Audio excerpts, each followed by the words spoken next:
தன்மணல் இந்த இலக்கண குறிப்பை தருகன்னு சொல்லிட்டு பண்பு பெயர், பண்புத்தொகை, வினைத்தொகை, வினைச்சொல், விடைத்திருவல்னு கொடுத்துருக்காங்க. முதல்ல பண்பு பெயர்னால் என்ன? ஒரு பெயருடைய பண்பு வெளிப்படையாக வந்துச்சுன்னா அது பண்பு பெயர். இப்போது இனிப்பு மிட்டாய் அப்படின்னா மிட்டாயினுடைய பண்பு இனிப்பாக இருப்பது, அப்போது அது பண்பு பெயர்னு பேர்.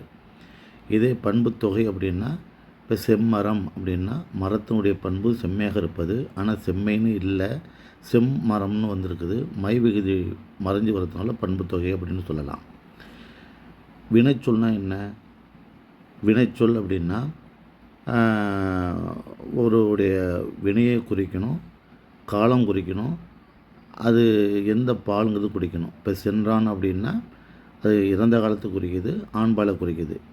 அது மட்டும் இல்லாமல் அந்த வினை முற்று பெறுது. அப்படி இருந்தால் அது வினைச்சொல்னு பேர். வினைத்தொகைன்னு என்னென்னா, நிறைய பேர் இதை தன்மணலை வினைத்தொகை அப்படின்னு நினச்சிட்ருக்குறாங்க. வினைத்தொகை அப்படின்னா முதல் வார்த்தை கட்டளையாக இருக்கணும், ரெண்டாவது வார்த்தை பெயர்ச்சொல்லாக இருக்கணும், அப்போ தான் அது வினைத்தொகை.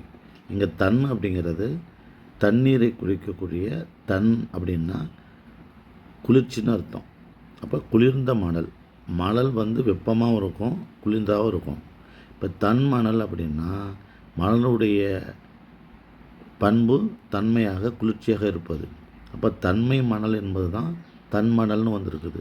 இப்போ மை விகுதி மறைஞ்சு வர்றதுனால அது பண்புத்தொகை அப்படிங்கிறது தான் சரி. நிறைய பேர் தன்மணல் என்பதை வினைத்தொகைங்கிறாங்க. ஏன் வினைத்தொகை சொல்லக்கூடாதுன்னா, முதல் வார்த்தை அதாவது தன் என்று சொல்லக்கூடிய முதல் வார்த்தை கட்டளையாக இருக்கணும், இரண்டாம் வார்த்தை பேர்ச்சொல்லாக இருந்தால் தான் அது வினைத்தொகை. இது அப்படி இல்லை. நன்றி, வணக்கம்.